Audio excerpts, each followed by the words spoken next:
Hi there, I'm Lena Anani, and you're listening to She Wrote a Book, where I interview amazing women from all over the world who also happen to be published authors. I created this show to educate, entertain, and inspire you to be the voice you want to hear in the world. Did you know this episode comes with a free gift? It's a webinar for aspiring authors who want to learn my insider secrets on writing and publishing books. You can access this free training instantly at SheWroteABook.com/bonus. Now let's get started. You are listening to episode number 64 of She Wrote a Book, and today I'm interviewing Lara Habig, author of the book More Than Enough, Discover Your Limitless Potential and Live Your Bravest Dream. In More Than Enough, Lara Habig, founder and CEO of Limitless Soul, takes you on a transformational journey to dig deep into your limiting beliefs, challenges you to rise above your fears, and invites you to discover your limitless potential. Lara Habig is on a mission to help those who don't believe they are enough to realize their true value and empower them in pursuing their bravest dreams. Again, her book is called More Than Enough, Discover Your Limitless Potential and Live Your Bravest Dream. You can find the link to purchase her book in our show notes for this episode at SheWroteABook.com/64. So, Laura, it's such a pleasure to have you as a guest today. I would love to know what inspired you to write and publish your book. Good morning, Lena. Hi. Yes, I would love to tell you. What happened was I was so down and depressed, and I felt like I had a book. I had a book in me. It needed to come out. And I went to a book seminar in New York City, went to a book seminar on how to write a book. And I'd already written some children's books, but I wanted to go kind of learn a little bit. And I sat through this 3-day conference just still really not getting out of it what I wanted to. And somebody went up and asked the question, how do I know that I'm enough? How do I know that I'm good enough to really do what I want to do? And immediately it just clicked inside of me that that was what I needed to write my book on is and I answer the question, are we enough? Do we believe that we're enough to really do what we're called to do or follow our dream? That's what stops us in our tracks is we don't think we're enough. It's why we don't go to class reunions. It's why we don't, follow our dream of a dream business or do the traveling or, you know, call the person that we really want to reach out to because we don't think we're good enough to do it. Isn't that funny? I just think it's so funny that we have like all these amazing inherent skills and we have all these gifts that we can use and it's this one tiny little thought in our head that tells us we're just not good enough, don't do it. It does, and it totally just stops us in our tracks, and we can't get through that door sometimes. We can't push ourselves through the fear of not believing that we're enough. And yet we're always striving. We got to have more, we got to do more, be more. We always think that, and it's just not it's not so. And I really want to instill that in people and help them to feel at ease that it's okay to be perfectly imperfect, exactly as you are. Perfect. I love that. Literally. So tell me a little bit more about the main ideas in your book. What do you cover? What do you talk about? What can the reader expect to get So, from your book? so for me, More Than Enough was quite a journey in writing it. It was not an easy for me to write. I like to write a lot. I love to write, but it was not easy for me to write because I was learning and kind of, going through things as I was writing. And what came out of it was a book to help people, help myself and others know that they're enough and the steps that I took. One of the main themes is self-love. And I could never say the words self, I love myself or self-love. I just thought that was the most horrific, greedy, selfish thing anyone could ever say. And I used to get really angry at people who would put themselves first over, helping other people, because I was always about helping other people. Well, in effect, I, just pushed myself, health wise down in the ground. And so this book really is a culmination of my steps of getting out of a really, really deep, dark depression and knowing that I'm enough just as I am and that I have gifts to share with the world and that it's time. But it's really my steps and then my journey kind of interwoven in it. Very cool. Very cool. Wow. So you dig really deep into a lot of some of the topics that most people um, aren't willing to recognize on their own. I think, and what I love about your book, and the reader should know that I have actually read your book. So, um, Yay! yeah. What I love about your book is, yeah, you dig really deep into some issues that a lot of people aren't willing to recognize on their own.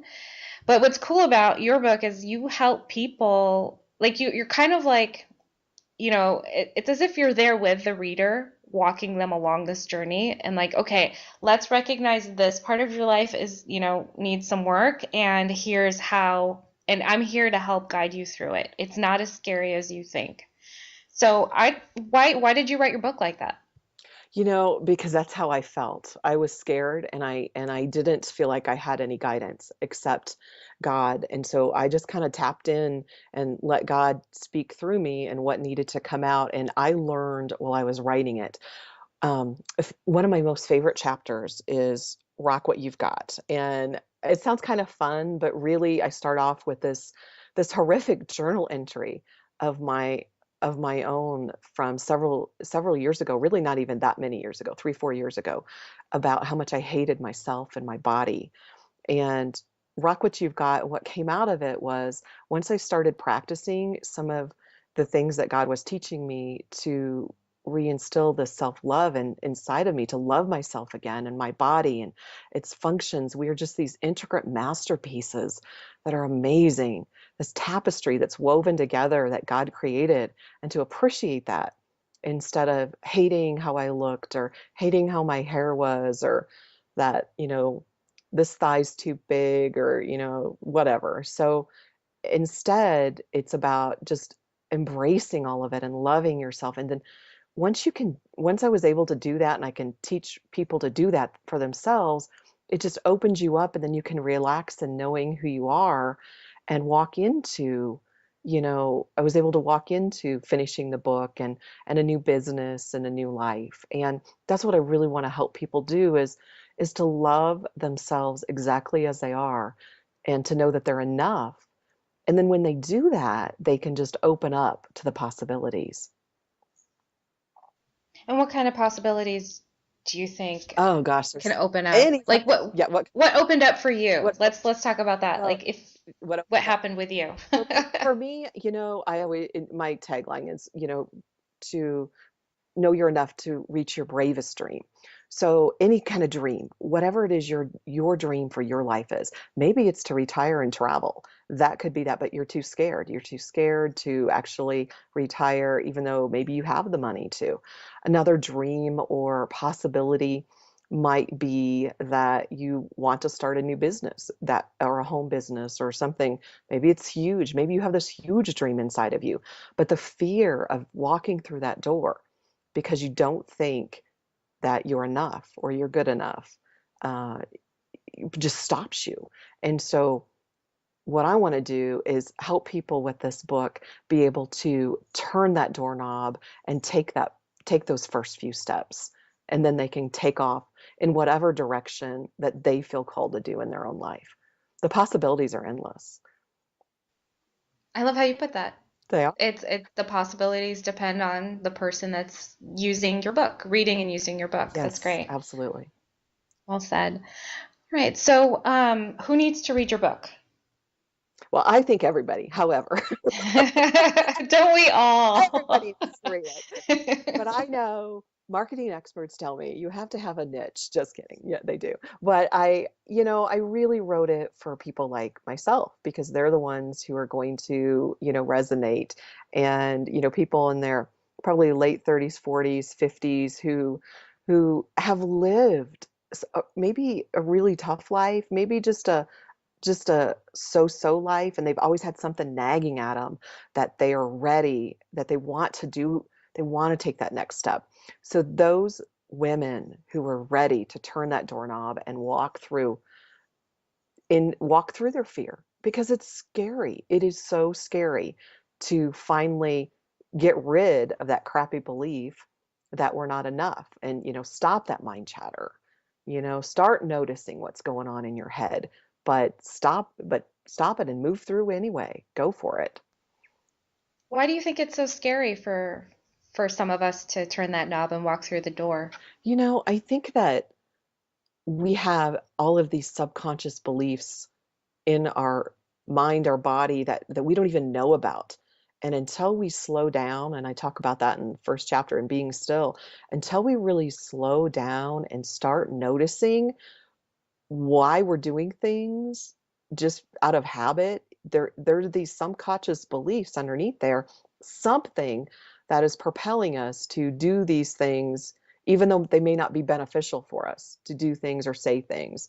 And the fear that comes up to stop, living in victim mode. Sometimes we think that, we don't turn that knob because we're scared, but really it's safer. It's so much more comfy staying, in our little comfort zone. And it's scary. It was really scary for me to push through and do this. I mean, every step of the way, there was, I had to notice the beliefs that came up that were stopping me. And now, because of that, I feel like I can help other people push through themselves.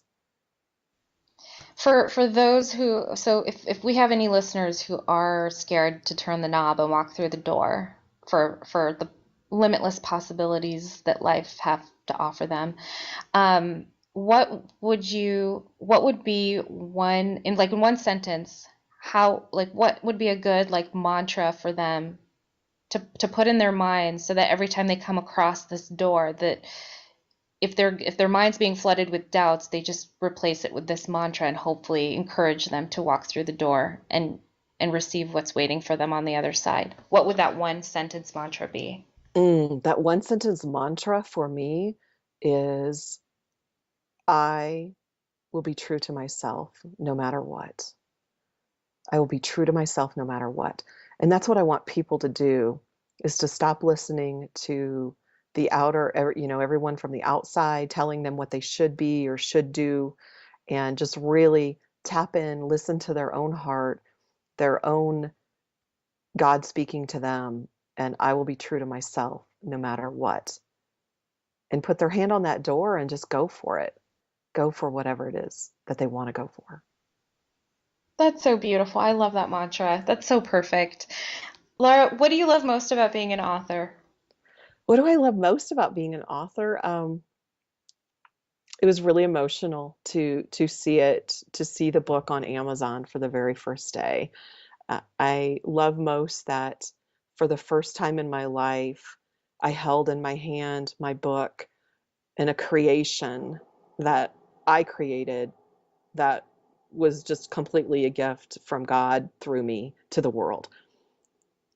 And that was, I guess, what I loved the most, was just holding that creation. Beautiful answer. Lara, thank you so much for being our special guest today. We will have a link to your book in the show notes for this episode, and our listeners can find that at SheWroteABook.com/64 to learn more about our author and her inspiring book. Lara, thanks again. It's been a pleasure. Thanks, Lena. Have a great day. Thank you for listening to She Wrote a Book. If you enjoyed this episode, then subscribe now so you can automatically get access to all new episodes, and feel free to share your inspired thoughts with us in the comments too. I'd love to hear from you. Are you ready to write your own book?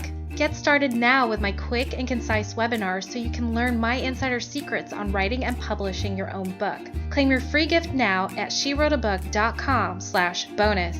Until then, may you always feel good and make magic. Feel good, make magic now. Lena and Anani will show you how. Ignite that wisdom inside of you and show the world what you do. To publish, write, and promote, learn the best way to go. OMG, do it now. Lena and Anani will show you